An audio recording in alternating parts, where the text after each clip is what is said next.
নমস্কার। আশাময়ী নারীর আরেকটি পর্বে আপনাদেরকে স্বাগত জানাই। আমরা খুব খুশি যে আবার আপনারা আমাদের সঙ্গে যোগ দিতে পেরেছেন। সবাইকে শুভেচ্ছা জানাই। আমাদের আজকের আলোচনার বিষয়বস্তু হলো খ্রিস্ট যিশুতে পাওয়া আনন্দ, যা আমরা পাই ফিলিপিও তার 4 অধ্যায় 23 পদে।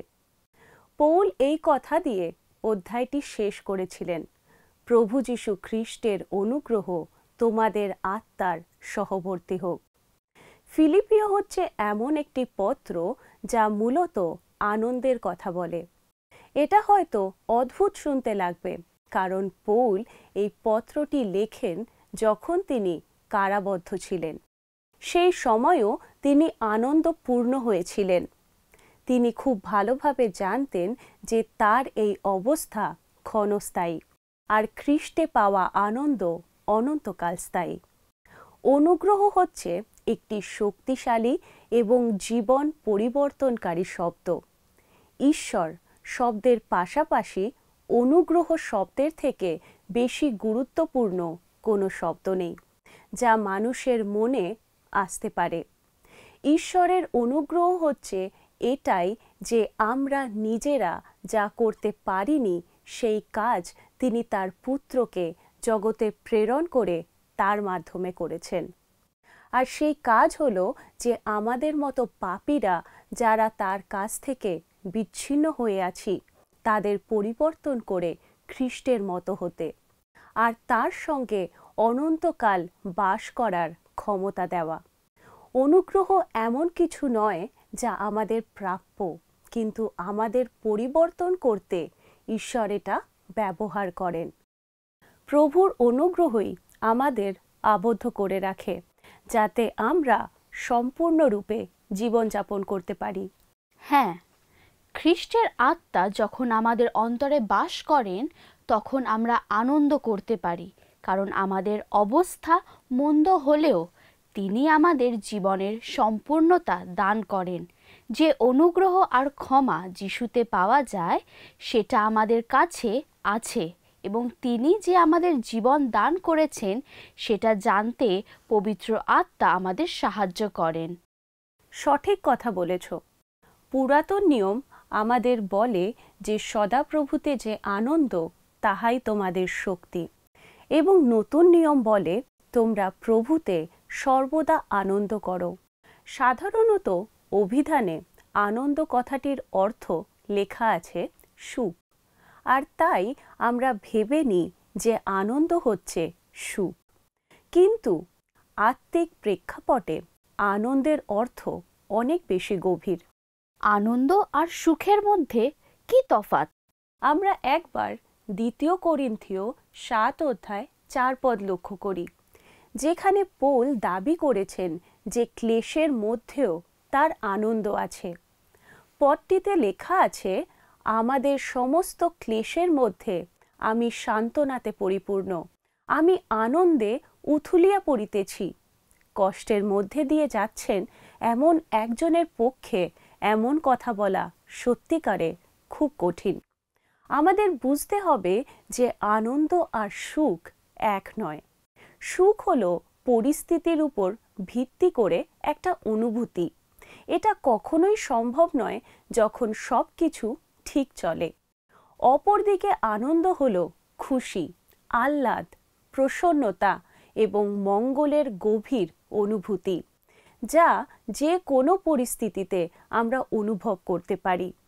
এখানে আমরা নিজেদেরকে একটা গুরুত্বপূর্ণ প্রশ্ন করতে পারি, আমি কি সুখের উপর নির্ভর করি, নাকি প্রভুতে আনন্দ থেকেই আমি শক্তি পাই?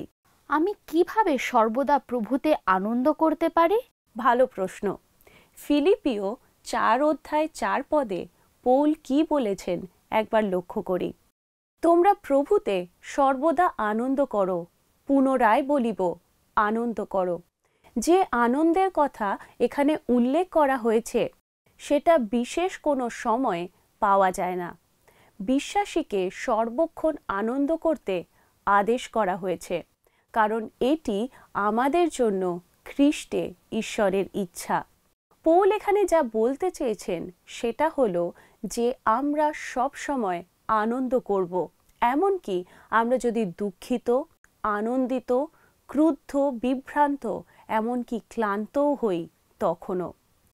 এমন কোনো মুহূর্ত চলে যাওয়া উচিত নয় যখন আমরা প্রভুকে তার প্রেম ও সংস্থানের জন্য তার ধন্যবাদ দেব না।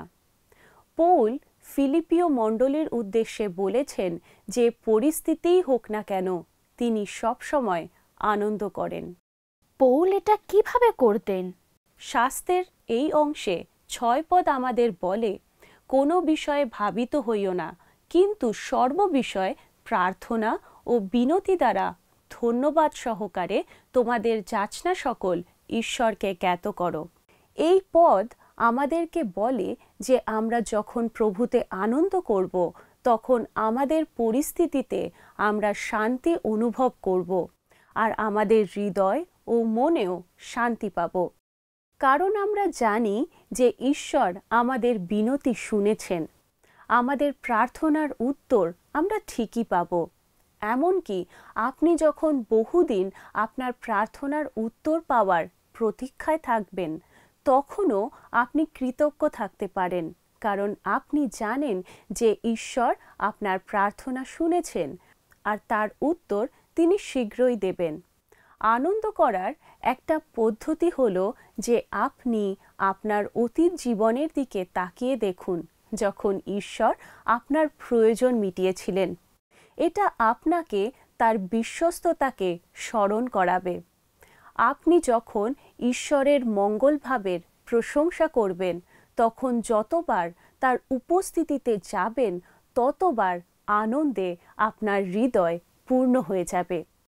যিশু যখন জন্মগ্রহণ করেছিলেন তখন প্রভুর দূত ঘোষণা করেছিলেন, আমি তোমাদিগকে মহানন্দের সুসমাচার জানাইতেছি, যা আমরা পাই লূক লিখিত সুসমাচার তার 2 অধ্যায় 10 পদে।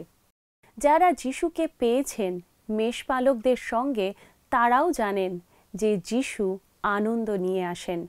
এমনকি তার জন্মের আগেও যিশু আনন্দ নিয়ে এসেছিলেন। লূক লিখিত সুসমাচার তার 1 অধ্যায় 47 পদে মরিয়মের গীতে লেখা আছে, আমার আত্মা আমার ত্রাণকর্তা ঈশ্বরে উল্লাসিত হইয়াছে।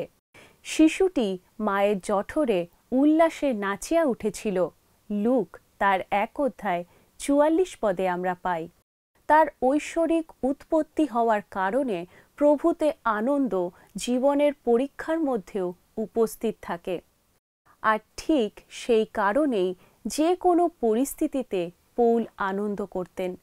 ফিলিপিও কারাগারে আবদ্ধ থাকার সময়ে পৌল ও শীল তাদের শত্রু সম্বন্ধে অবগত ছিলেন। তাদের আইনি অধিকার লঙ্ঘন করা হয়েছিল। তারা বিনা কারণে ধৃত হয়েছিলেন এবং বিনা বিচারে প্রহৃত হয়েছিলেন। তবু তারা মধ্যরাত্রে যে প্রভুর সেবা করতেন তার প্রশংসায় উচ্চস্বরে গান গেয়েছিলেন, যা লেখা আছে প্রেরিত তার 16 অধ্যায় 25 পদে। আর তারপরেই সেখানে একটি আশ্চর্য ঘটনা হয়েছিল, যার কথা 26 পদে লেখা আছে।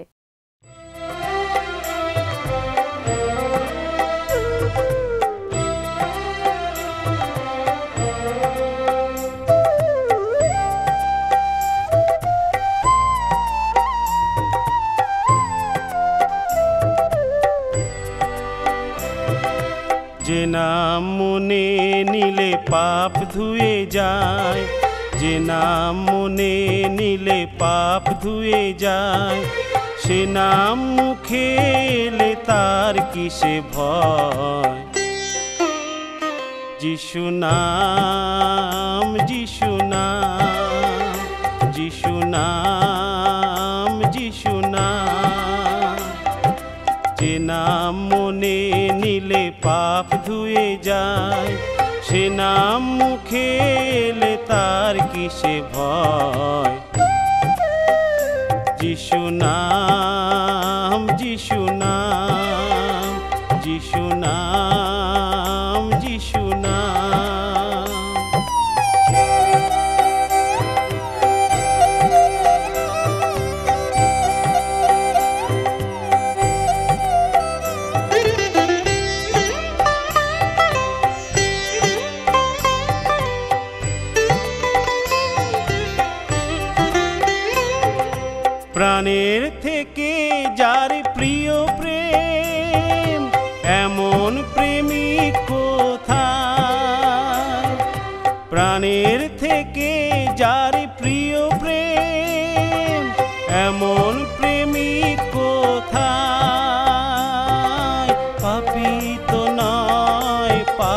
ঘৃণ্য, পাপী তো নয় পাপ ঘৃণ্য। এ কথা শুনেছ কোথায়? যিশু নাম, যিশু নাম, যিশু নাম, যিশু নাম।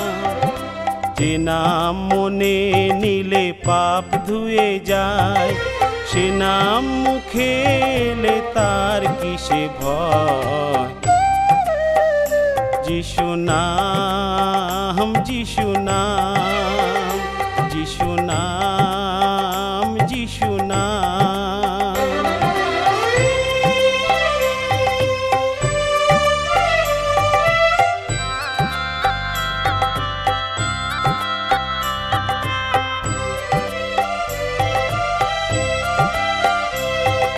সে নামে যায় ভাই শয়তান দূরে চলে, মনের দ্বার ভেঙে প্রভু যিশু কথা বলে। সে নামে যায় ভাই শয়তান দূরে চলে, মনের দ্বার ভেঙে প্রভু যিশু কথা বলে। যে নামে খঞ্জ হেঁটে যায়, এমন নাম কোথায়? যে নামে খঞ্জ হেঁটে যায়, এমন নাম কোথায়? যে নামে বোবা কথা কয়, যে নামে বোবা কথা কয়, এমন দয়াল কোথায়? যিশু নাম, যিশু নাম, যিশু নাম, যিশু নাম। যে নাম মনে নিলে পাপ ধুয়ে যায়, সে নাম মুখে এলে তার কিসে ভয়? যিশু নাম, যিশু নাম, যিশু নাম, যিশু নাম, যিশু নাম, যিশু নাম, যিশু নাম, যিশু নাম, যিশু নাম। আমরা কিভাবে আনন্দ সহকারে চলতে পারি? এখানে ঈশ্বরের বাক্যের উপরে আধারিত কয়েকটি দিশা এবং রীতিনীতি দেওয়া আছে। প্রথমত, ঈশ্বর আনন্দ পুনরুদ্ধার করতে পারেন। 51 গীতের 12 পদে গীত রচয়িতা বলেছেন, তোমার পরিত্রাণের আনন্দ আমাকে পুনরায় দাও, ইচ্ছুক আত্মা দ্বারা আমাকে ধরিয়া রাখো। আমরা যখন পরিত্রাণ পাই তখন আমরা আনন্দে ভরে থাকি। সেই একই আনন্দ আজও আমরা ঈশ্বরের কাছ থেকে পেতে পারি। দ্বিতীয়ত, ঈশ্বরের উপস্থিতিতে আমরা আনন্দ পাই। গীত রচয়িতা এটা অবগত ছিলেন, আর তাই 16 গীতের 11 পদে তিনি ঘোষণা করেছেন, তুমি আমাকে জীবনের পথ জ্ঞাত করিবে, তোমার সম্মুখে তৃপ্তিকর আনন্দ, তোমার দক্ষিণ হস্তে নিত্য সুখভোগ। সুতরাং আমাদের যদি আনন্দের অভাব হয়, তাহলে আমাদের ঈশ্বরের উপস্থিতিতে আরও বেশি সময় থাকতে হবে। তৃতীয়ত, ধার্মিকতার মাধ্যমে আনন্দ আসে। গীতসংগীতা 97 11 পদে লেখা আছে, দীপ্তি বপন করা গিয়াছে ধার্মিকের জন্য, আর সরল চিত্তদের জন্য আনন্দ। আপনার জীবনে যদি অস্বীকৃত পাপ থাকে, তাহলে সেটা আপনার আনন্দকে কমিয়ে দেবে। আনন্দের সাথে চলার আর কোনো উপায়ের কথা তোমার মনে পড়ছে? হ্যাঁ, আমার ধারণা আমরা যখন ঈশ্বরের বাক্য শুনি তখন আনন্দিত হই। গীতসংগীতা তার 119-এর 111 পদ যেখানে বলছে, তোমার সাক্ষ্যকলাপ আমি চিরতরে অধিকার করিয়াছি, কারণ সেই সকল আমার চিত্তের হর্ষজনক। এমন কিছু মানুষ আছেন যারা আশা করেন যে তাদের কোনো ধনী আত্মীয় তাদের জন্য সম্পত্তি ছেড়ে যাবেন, কিন্তু সেই সম্পত্তি ক্ষণকালের জন্য সুখ নিয়ে আসতে পারে, কিন্তু বাইবেল হচ্ছে ঈশ্বরের কাছ থেকে পাওয়া সম্পত্তি, যা সোনা, রূপা বা জহরতের থেকেও মূল্যবান। হিতোপদেশ তার 10 অধ্যায় 28 পদ খুব স্পষ্টভাবে বলে, ধার্মিকদের প্রত্যাশা আনন্দজনক। আশা হচ্ছে যে ঈশ্বর মঙ্গল করবেন। তিনি তার পুত্র যিশুকে প্রেরণ করেছেন এবং তিনি আরও অনেকভাবে আমাদের মঙ্গল করবেন। তাছাড়া প্রার্থনার উত্তর পেলেও আমাদের আনন্দ হতে পারে। যোহন তার 16 অধ্যায় 24 পদে যিশু বলেছেন, এ পর্যন্ত তোমরা আমার নামে কিছু যাচনা করো নাই, যাচনা করো তাহাতে পাইবে, যেন তোমাদের আনন্দ সম্পূর্ণ হয়। এটা যিশু সমর্পিত হওয়ার আগের রাত্রে তার কথোপকথনের একটি অংশ। যোহন 13 অধ্যায় 1 থেকে 5 এবং 18 অধ্যায় 1 থেকে 3 পদে আমরা পাই। এর আগে কেমনভাবে প্রার্থনা করতে হয় সেই বিষয়ে যিশু নির্দেশ দিয়েছিলেন, কিন্তু এখন এই কথোপকথনে তিনি বিশেষ করে তার নামে প্রার্থনা করার কথা উল্লেখ করেছেন। যিশু এখনকার অনুসারীরা যখন তার এই নির্দেশ মান্য করেন, তারা যা কিছু চাইবেন সেটা পেয়ে তাদের আনন্দপূর্ণ হবে। আরেকটি ভাবনা, পবিত্র আত্মা আমাদের আনন্দ দেন। গালাতীয় তার 5 অধ্যায় 22 পদে আত্মার যে ফলের তালিকা দেওয়া হয়েছে তার মধ্যে আনন্দ অন্যতম। কিন্তু আত্মার ফল প্রেম, আনন্দ।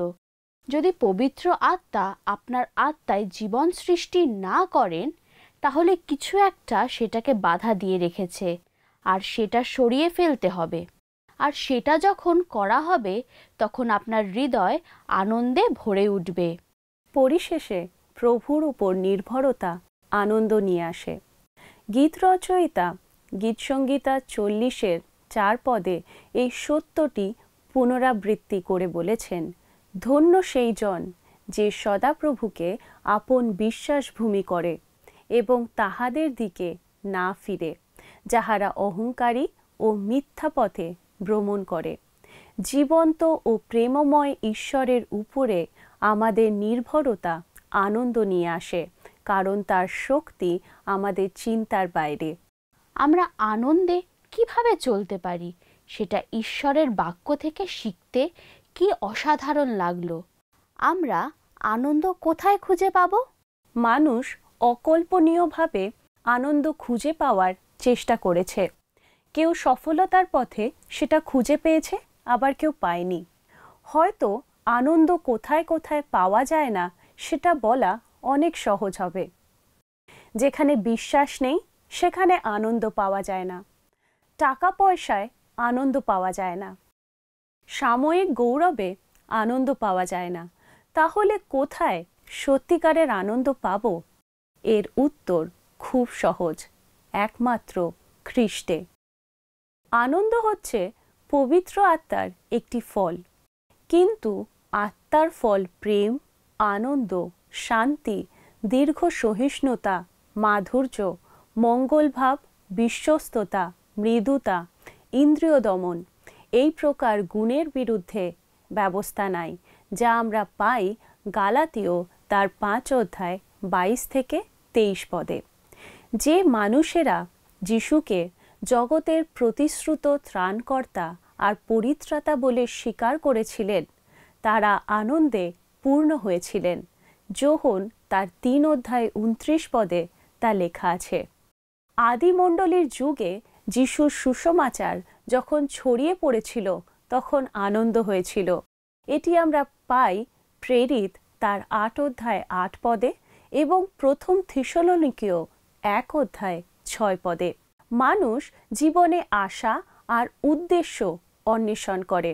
ঈশ্বরকে ছাড়া জীবন আর অস্তিত্ব মূল্যহীন ও শূন্য হয়ে পড়ে।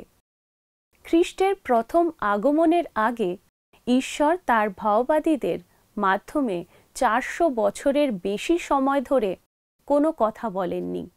মালাখি ও মথির মাঝের সময়কে অনেক সময় নীরবকাল বলা হয়ে থাকে। যখন ঈশ্বর তার ভাওবাদীদের মাধ্যমে কোনো কথোপকথন করেননি, কিন্তু সবচেয়ে বড় ঘটনা ঘটতে চলেছিল, আর সেটা ছিল ঈশ্বর মানুষ হয়ে মানুষের মাঝে বাস করবেন। মাঠের মেষপালকদের কাছে যিশুর জন্মের ঘোষণা করে দূত বলেছিলেন, তখন দূত তাহাদিগকে কহিলেন, ভয় করিও না, কেননা দেখো আমি তোমাদিগকে মহানন্দের সুসমাচার জানাইতেছি, সেই আনন্দ সমুদয় লোকেরই হইবে, যা লেখা আছে লূক লিখিত সুসমাচার তার 2 অধ্যায়ের 10 পদে। সেই মহানন্দ ছিল যে ঈশ্বর মানুষ হয়ে আগমন করবেন আর মানুষের মাঝে প্রবাস করবেন। তাকে বলা হতো ইম্মানুয়েল, যার অর্থ আমাদের সহিত ঈশ্বর, যা আমরা পাই যিশাইও তার 9 অধ্যায় 6 থেকে 7 পদে এবং মথি লিখিত সুসমাচার তার 1 অধ্যায়ের 23 পদে। কত বড় অধিকার! অনন্ত ঈশ্বর মানুষের সঙ্গে বসবাস করছেন। যিশু এসেছিলেন মানুষের সাথে ঈশ্বরের সম্পর্ককে ঠিক করতে, আর এটাই হচ্ছে মহানন্দের কারণ। যিশুর আগমন, তার মৃত্যু এবং পুনরুত্থানের কারণে পাপী মানুষের একটা সুযোগ আছে পবিত্র ঈশ্বরের কাছে পৌঁছাবার। এটা হচ্ছে আনন্দের আরেকটা কারণ। যিশু যখন ক্রুশের উপরে তার প্রাণ দিয়েছিলেন, তখন মন্দিরের তিরস্করণী ছিঁড়ে দুভাগ হয়ে গেছিল। ঈশ্বর আর মানুষের মাঝে ব্যবধান মুছে দেওয়ার সেটা ছিল একটা প্রতীক। যিশু তার পুনরুত্থানের দ্বারা মৃত্যুকে জয় করেছিলেন। তার উপরে নির্ভরকারী প্রতিটি মানুষের জন্য তিনি এই কাজ করেছিলেন। মহানন্দ পাওয়ার এটা আরেকটা কারণ। যারা যিশুকে বিশ্বাস করেন তাদের জন্য স্থান প্রস্তুত করার জন্য তিনি স্বর্গারোহণ করেছিলেন, যা আমরা পাই যোহন তার 14 অধ্যায় 1 থেকে 2 পদে। তার দ্বিতীয় আগমন কিন্তু সম্পূর্ণ আলাদা হবে। পৃথিবীতে তিনি তার রাজ্য স্থাপন করবেন, যেখানে তার ন্যায়পরায়ণতা ও ধার্মিকতা প্রতিষ্ঠিত হবে। আমাদের প্রভুর সঙ্গে তার প্রতি বিশ্বাসীরা অনন্তকালের জন্য রাজত্ব করবেন। সেটা হচ্ছে মহানন্দের আরেকটি কারণ। জনপ্রিয় আরাধনা গীত আনন্দ ধরায় প্রভু এলেন, গ্রহণ করো রাজায়। প্রকৃতপক্ষে গীতসংগীতা 98কে নির্দেশ করে। এটা প্রভুর দ্বিতীয় আগমনের গীত, যেখানে তার প্রথম আগমনের উদ্দেশ্য ছিল পরিত্রাণ। তার দ্বিতীয় আগমনের উদ্দেশ্য হবে বিচার। তিনি যখন রাজাদের রাজা আর প্রভুদের প্রভু হয়ে রাজত্ব করতে আসবেন, তখন তিনি মহানন্দ নিয়ে আসবেন। আশা রাখি নিশ্চয়ই ঈশ্বরের বাক্য থেকে আপনারা আশীর্বাদ লাভ করেছেন। আসুন বন্ধু, প্রার্থনায় যাই। প্রার্থনা করি। প্রভু, তোমায় ধন্যবাদ দিই, একটি সুন্দর মুহূর্ত তুমি আমাদেরকে উপহার দিয়েছ। আর এই পর্বে প্রভু যে বিষয় আমরা আলোচনা করেছি, যেন সকল পরিস্থিতিতে তোমাকে নিয়ে যেন আমরা আনন্দ করতে পারি, তোমার সঙ্গে যেন আমরা সংযুক্ত থাকতে পারি, তুমি সেই মতন আমাদেরকে আশীর্বাদ করো। তোমার পবিত্র আত্মা দ্বারা আমাদেরকে পরিচালিত করো। উপস্থিত প্রত্যেক দর্শককে প্রভু তোমার চরণে রাখলাম, তাদের চাও পাওয়া দিয়ে তুমি তৃপ্ত করো। এই নিবেদন প্রার্থনা তোমার চরণে রাখলাম, দয়া করে শ্রবণ এবং গ্রাহ্য করো। আমেন। তাহলে বন্ধু, আজকের সময় শেষ। আশা করি আজকের পর্ব আপনাদের প্রত্যেকের ভালো লেগেছে। যদি ভালো লেগে থাকে তাহলে স্ক্রিনে দেওয়া মিসড কল নম্বরে একটি মিসড কল দেওয়ার অনুরোধ রইল এবং প্রার্থনার নম্বরে যোগাযোগ করার অনুরোধ রইল। নমস্কার।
ও হো হে সামালো জীবনটা তো এক সমুদ্র পাড়ি দিতে হবে মোদের তাই তো চলেছি রক্ষাকারী এই নৌকা সবে মিলে আমরা চড়েছি হে সামালো ও হো হে সামালো ও হো হে সামালো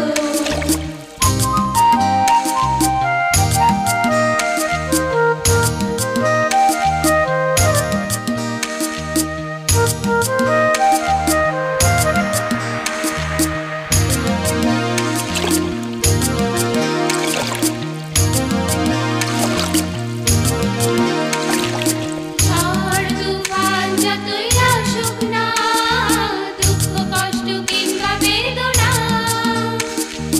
ঝড় তুফান যতই আসুক না দুঃখ কষ্ট কিংবা বেদনা তবে আছে নৌকায় নৌকার ছড়ি যিশুর সাথে মোরা আনন্দেতে রই আছে নৌকায় নৌকার ছড়ি যিশুর সাথে মোরা আনন্দেতে রই যদি বলো ও ভাই শোনো আমায় নেবে কি বলবো আমি একটু দাঁড়াও নহর করে নি যদি বলো ও ভাই শোনো আমায় নেবে কি বলবো আমি একটু দাঁড়াও নহর করে নি ঈশ্বরের ভালোবাসা দড়ি দিয়ে তোমায় টেনে নি